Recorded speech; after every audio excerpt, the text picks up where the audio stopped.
3 signes que tu es dans le syndrome du sauveur. Bonjour, je suis Grégory Drivet, chasseur de saboteurs.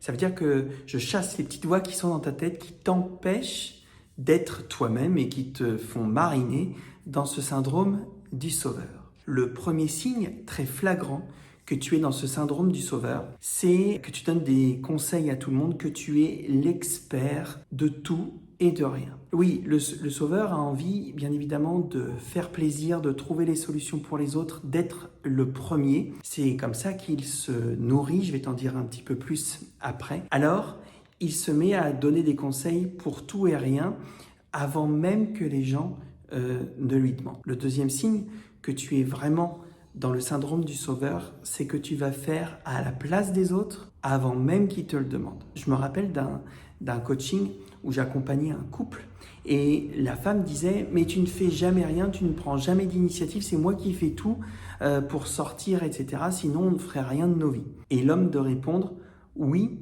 et tu ne me laisses pas le temps. » Le sauveur va toujours prendre l'initiative et faire avant l'autre. Ça peut être mettre la table avant même que toi tu aies décidé de la mettre en fait. Si tu fais tomber quelque chose par terre, le ramasser, avancer sa chaise pour laisser passer quelqu'un. Comme ça peut être également faire une tâche au boulot avant même qu'on t'ait demandé de la faire. La troisième indication, le troisième signe que tu es dans le syndrome du sauveur, c'est lorsque tu commences à te victimiser. Et je vais t'expliquer pourquoi. En fait, à tout faire avant tout le monde, tu te suradaptes en quelque sorte et il arrive un moment où tu attends de la reconnaissance par rapport à tout ce que tu effectues avant même qu'on te le demande.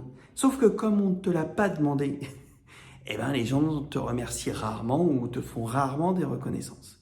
Et c'est à partir de ce moment-là où le sauveur commence à se victimiser. Alors bien évidemment, au bout d'un moment, comme personne ne voit pas ce que je fais ou comme personne ne me remercie de tout ce que je fais, eh ben vous aurez plus qu'à vous démerder la prochaine fois. Et il passe dans le rôle du persécuteur. Alors qu'est-ce qui fait qu'on est dans ce rôle du sauveur, sans s'en rendre compte bien évidemment? Le saboteur qui te fait vivre ce syndrome du sauveur, c'est Monsieur Madame Gentil. Monsieur Madame Gentil, c'est celui qui va te faire dire oui à tout, jamais dire non et agir avant qu'on te le demande pour être bien vu. Monsieur, Madame Gentil, ils veulent absolument que tu te fasses aimer, reconnaître, pour avoir ce sentiment d'exister. Ça vient d'un traumatisme plus ou moins fort de quand tu étais petit, où tu as eu ce sentiment d'être inexistant, d'être rejeté ou de ne pas être reconnu à ta juste valeur. Alors aujourd'hui, pour exister, eh bien, tu vas agir, tu vas être dans le faire. Ce saboteur, bien évidemment, il est important de le jeter, de le chasser, parce qu'il est essentiel que tu reprennes ton pouvoir, ta propre responsabilité